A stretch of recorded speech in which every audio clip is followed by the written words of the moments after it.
Coming up today on MU Report, a community coming together to support a common good, and students letting out midterm stress through destruction.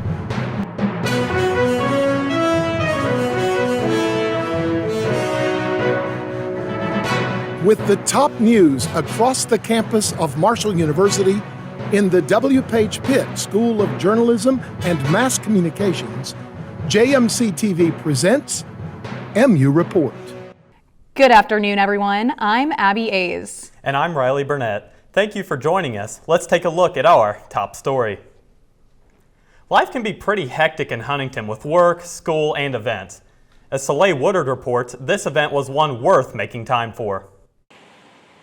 At SIP's downtown brasserie this evening, 10% of proceeds go to support Dolly Parton's Imagination Library in Cabell County. Huntington Junior League President-elect spoke with us about the impact of the library here in Huntington. I've lived in Huntington for a long time and I really love this community, and I know, childhood literacy is, important all over the world and all over the country, but I know here in our neck of the woods, it's something that we, I think it's something that's especially important for our area.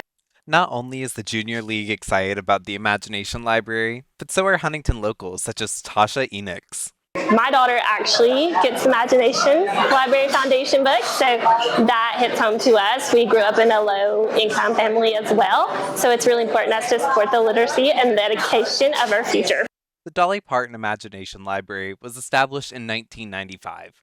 By 2003, the library have mailed 1 million books. Here in West Virginia, 52,000 children are enrolled in the program. Even here on gloomy days in Huntington, West Virginia, we can still raise a glass to childhood literacy. Soleil Woolard, MU Report. The Imagination Library sends free books monthly to children up to 5 years old. A Huntington staple, St. George's 43rd Annual Greek Fest brought a taste of Greek cuisine and culture to locals.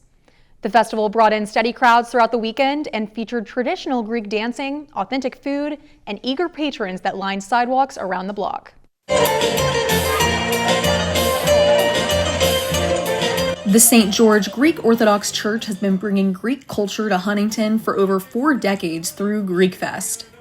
The festival is a weekend-long celebration dedicated to traditional Greek cuisine, authentic Greek dance performances, and community engagement. After building a loyal following over the years, Margaret McFarland was among the many fans who were eager to mark their calendars for the return of the festival for 2025.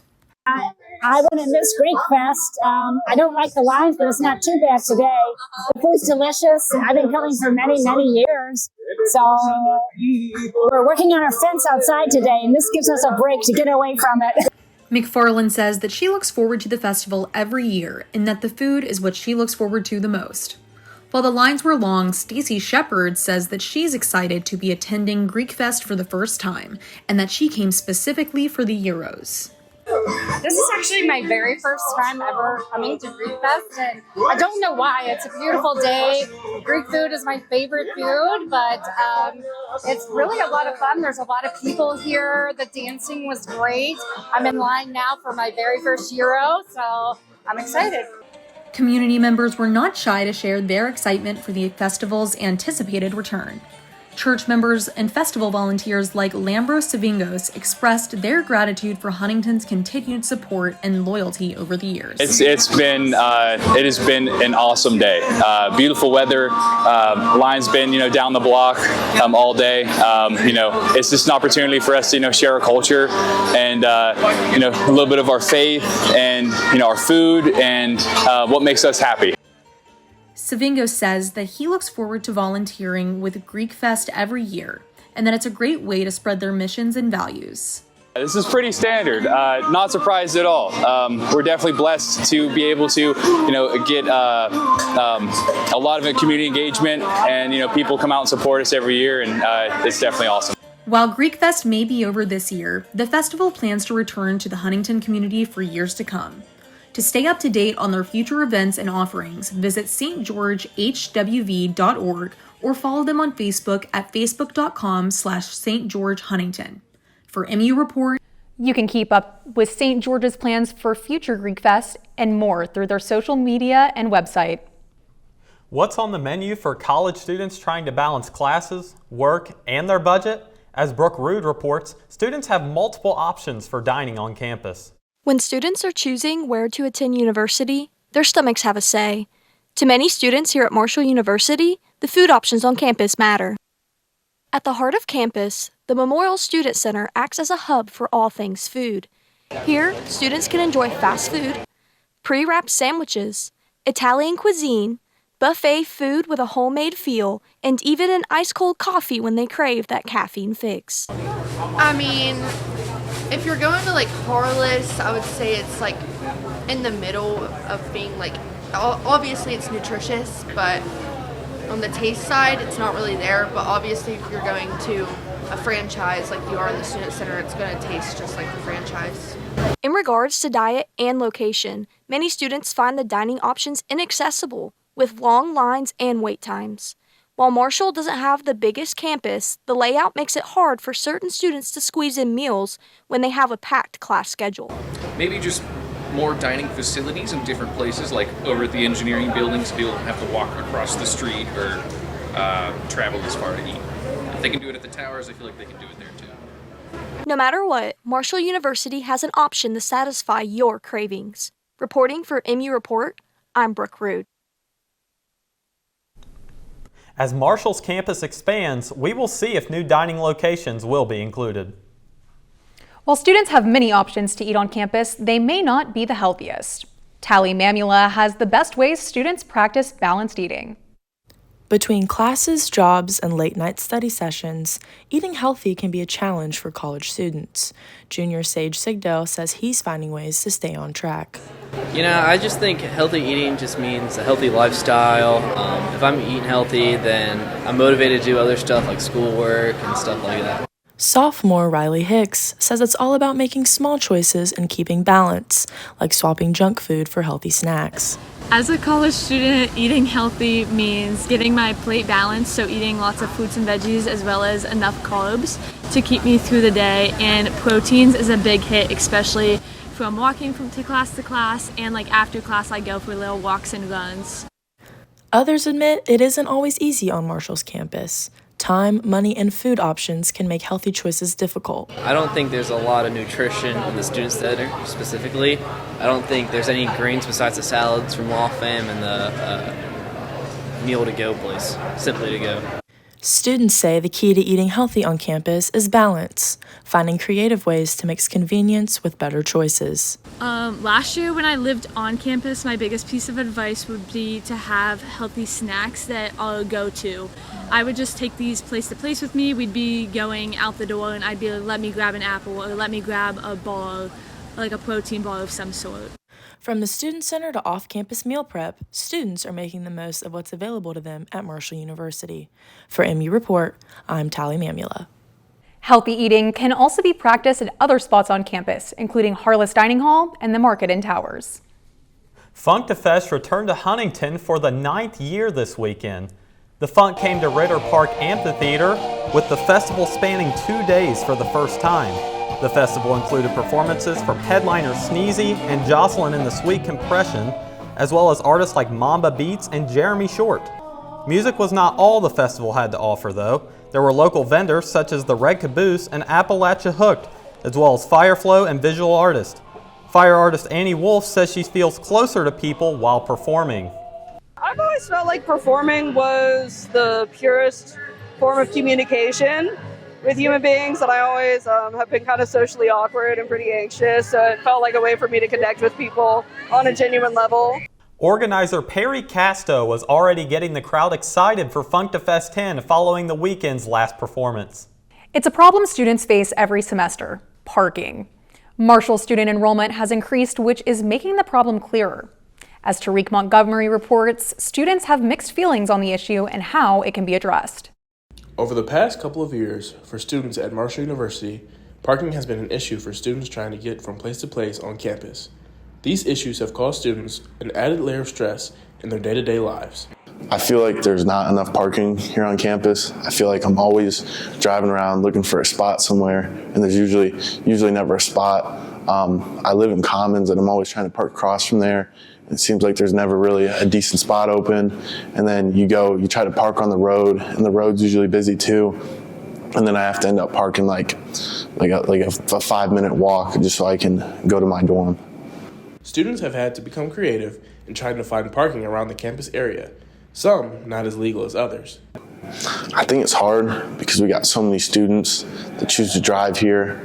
I mean, I hate to say it, but you might just have to give out like less passes. But I think people are still going to park illegally, so it's hard. It's hard to know what to do because you're still going to have a lot of those people that are commuting and wanting to park. So I'm not sure what the answer is. While there aren't many major changes coming to Marshall's parking on campus this year, some students have some ideas they think might help the issue. How I think the campus could improve parking is by either putting spaces where Holderby used to be, or have like a whole new spot where people could park at and just bus the campus for free. Student parking on campus has been a big issue for the past 2 semesters and the past 2 academic years here at Marshall.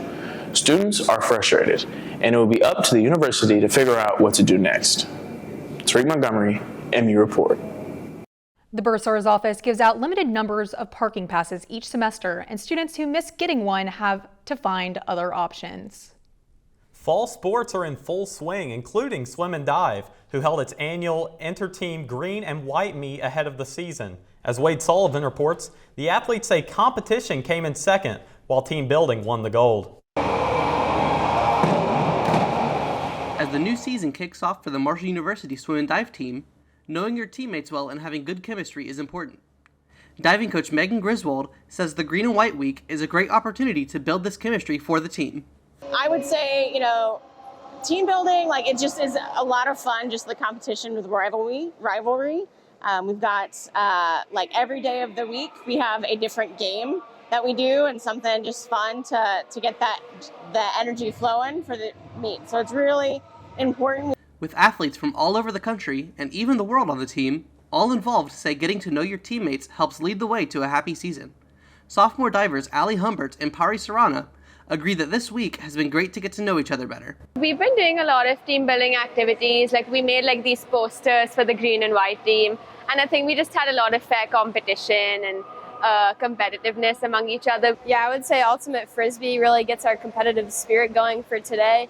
Head-on game, and just learning how to warm up with each other and just have fun.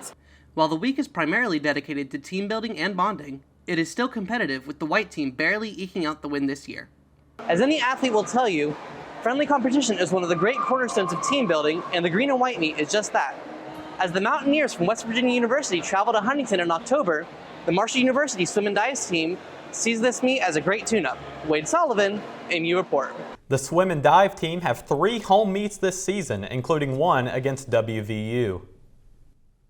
Marshall men's soccer opened Sun Belt Conference play against Coastal Carolina with a 2-1 victory. Marshall's goals were scored by David De La Vibera and Ai Pinto, and the Chanticleers scored in the 43rd minute. Herd keeper Dan Rose has 2 key saves in the final 6 minutes to end the game. Finally today, with the stress of school hitting students hard at this time of year, simply breaking stuff can be the best way to let out various emotions. As Wade Sullivan reports, throwing a mug is all some students need to do to feel free. With the stress and rage of preparing for exams hitting students hard and few physical routes on campus to let out those emotions, a mobile rage room coming to campus is just what some students needed. Well, obviously college is stressful and it is a lot. So when there's all kinds of new activities out here, you always want to go to them. And this was definitely a good one because it's a good rage therapy. You just get to chuck something and it makes you feel a little bit better. So that was definitely good for me. Nice shot. While students used the Bash and Smash mobile rage room to get over a multitude of feelings and emotions, Jennifer Wharton, who founded Bash and Smash last year, started the business through a place of pain.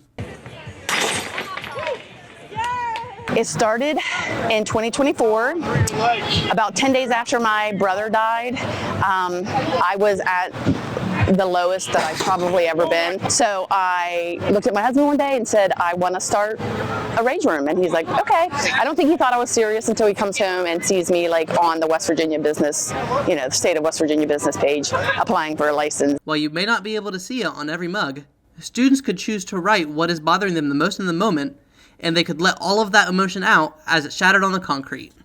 With the stress of school hitting everybody really hard, sometimes letting out some rage is the best way to go. Wade Sullivan, MU Report.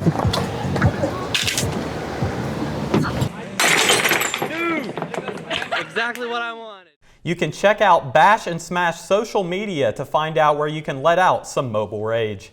Thanks for watching. This show is a student-produced newscast of the W. Pitt School of Journalism and Mass Communications at Marshall University in Huntington, West Virginia.